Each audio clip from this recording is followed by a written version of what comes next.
Hi అండి అందరికీ welcome to my channel Afoo's kitchen. ఈరోజు మేము ప్రిపేర్ చేసుకోబోయేది మిరియాల చారు అండి. ఇది చాలా రుచిగా ఉంటుంది, ఈజీగా డైజెస్ట్ అవుతుందండి, చిన్నపిల్లలకైనా పెద్దవాళ్ళకైనా. ఇది నాన్ వెజ్లో అయితే ఇంకా చాలా బాగుంటుందండి. ఫిష్ ఫ్రై అయినా, చికెన్ ఫ్రై అయినా, మటన్ ఫ్రై అయినా, దేనిలో అయినా, తాలింపులో అయినా, దేనిలో అయినా బాగుంటుందండి. వింటర్ సీజన్లో అయినా కూడా చాలా రిలీఫ్ ఇస్తుందండి కోల్డ్ కాఫ్కి. ఓకేనండి, మనకు కావాల్సిన ఇంగ్రీడియంట్స్ చూసేద్దాం.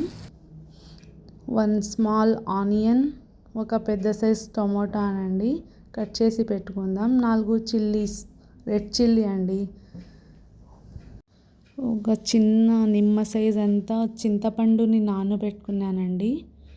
ఆవాలు, జీలకర్ర, కరివేపాకండి. ఓకేనండి, ఇప్పుడు ఆయిల్ పెట్టుకుందామండి. ఆయిల్ హీట్ అయ్యే లోపల మేము మిరియాల చారుకి పౌడర్ రెడీ చేసుకుందామండి.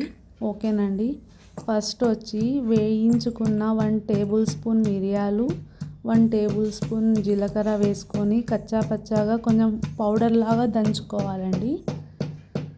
తర్వాత నా దగ్గర చిన్న రోట్ ఉందండి, దాంట్లోనే దంచుకుంటాను. నెక్స్ట్ వచ్చేసి 10 వెల్లుల్లి రెబ్బలు, కొద్దిగా కరివేపాకు 2 వేసి దంచుకోవాలండి. కొంచెం కచ్చా పచ్చగా ఉంటే వెల్లుల్లి బాగుంటుందండి, అందుకే కచ్చా పచ్చగానే దంచండి. వెల్లుల్లి ఎంత వేసుకుంటే అంత టేస్ట్ అండి, హెల్త్ కూడా మంచిది. నెక్స్ట్ వచ్చి కొబ్బరి పౌడర్ అండి. నేను ఆల్రెడీ కొబ్బరి పౌడర్ని ప్రిపేర్ చేసి పెట్టుకున్నాను. కొబ్బరిని తురుముకొని పౌడర్ చేసుకొని పెట్టుకున్నానండి. అది కూడా 1 టేబుల్ స్పూన్ వేసుకొని బాగా అంతా మిక్స్ చేయాలండి.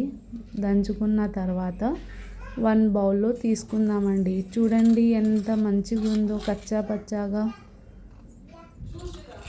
స్మెల్ కూడా చాలా బాగా వస్తుందండి. మిక్సీలో అయితే కూడా కొట్టుకోవచ్చండి, కాకపోతే నాకు టేస్ట్ కోసం దీంట్లో చేశానండి. ఆయిల్ హీట్ ఎక్కిందండి. 1 టేబుల్ స్పూన్ జీలకర్ర, 1 టేబుల్ స్పూన్ ఆవాలు వేసుకుందామండి.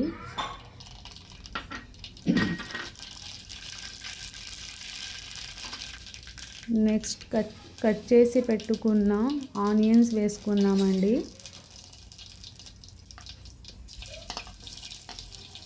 అలా కొద్దిగా కలుపుకొని తర్వాత రెడ్ చిల్లీ వేసుకుందామండి.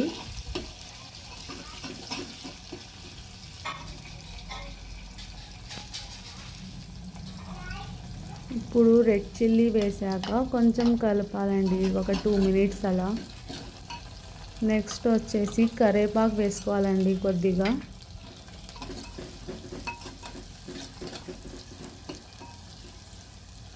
కలుపుకున్న తర్వాత కొంచెం కలపండి, బాగుంటుంది.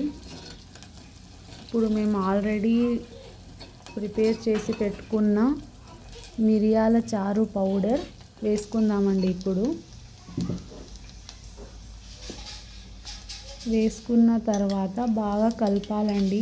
స్టవ్ సిమ్లో పెట్టండి, ఎందుకంటే మాడిపోతుంది. సిమ్లో అయితే మంచిగా ఉంటుందండి, అందుకోసమే. ఇది వేస్తేనే మంచి స్మెల్ వస్తుందండి. కలుపుతానే ఉండండి, అంటుకోకుండా. స్మెల్ చాలా బాగా వస్తుందండి. ఇప్పుడు కట్ చేసి పెట్టుకున్న టమాటా వేసుకుందామండి. ఇంకా టమాటాని కూడా బాగా కలుపుకొని, ఇది మగ్గాలండి.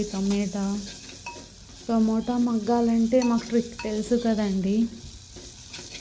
కొద్దిగా తగినంత సాల్ట్ వేసేద్దామండి. నేనైతే క్రిస్టల్ సాల్ట్ వేసుకుంటున్నాను.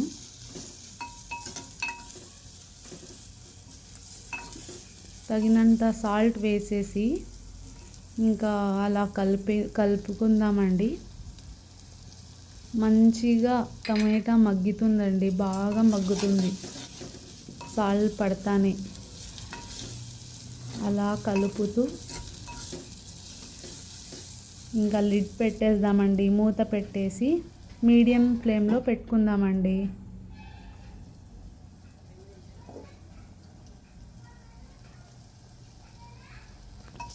చూద్దామండి, టమోటా మగ్గిందండి.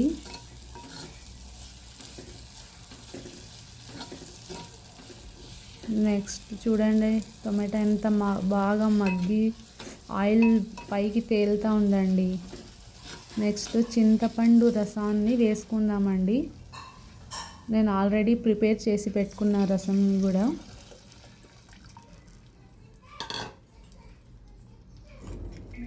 ఇంకా కొంచెం వాటర్ పడుతుందండి, నేను కొద్దిగా వాటర్ వేసుకున్నాను. తర్వాత దాంట్లోనే అడ్జస్ట్ చేసుకోవచ్చండి, ఏమన్నా తక్కువ ఏమన్నా ఉంటే, ఉప్పు కారం పులుపు ఏదన్నా తక్కువ ఉంటే ఇప్పుడే అడ్జస్ట్ చేసుకోవచ్చండి. కారం తక్కువ అయితే కొద్దిగా మిర్చి పౌడర్ని యాడ్ చేయండి. అంతేనండి, బాయిల్ అవుతుందండి. బాయిల్ అయితేనే కొద్దిగా కొత్తిమీరతో గార్నిష్ చేసుకుందామండి. ఫ్లేమ్ని ఆఫ్ చేసుకుందామండి, ఎందుకంటే అలాగే మరుగుతూ ఉంటే చారు వచ్చి చేదు అయిపోతుందండి. అంతేనండి, మిరియాల చారు రెడీ. మా మా వీడియోస్ని వాచ్ చేసినందుకు చాలా థ్యాంక్స్ అండి. ఇలాగే మమ్మల్ని సపోర్ట్ చేస్తూ ఉండండి. షేర్ చేయండి, లైక్ చేయండి, అలాగే సబ్స్క్రైబ్ చేయండి. Thank you, bye.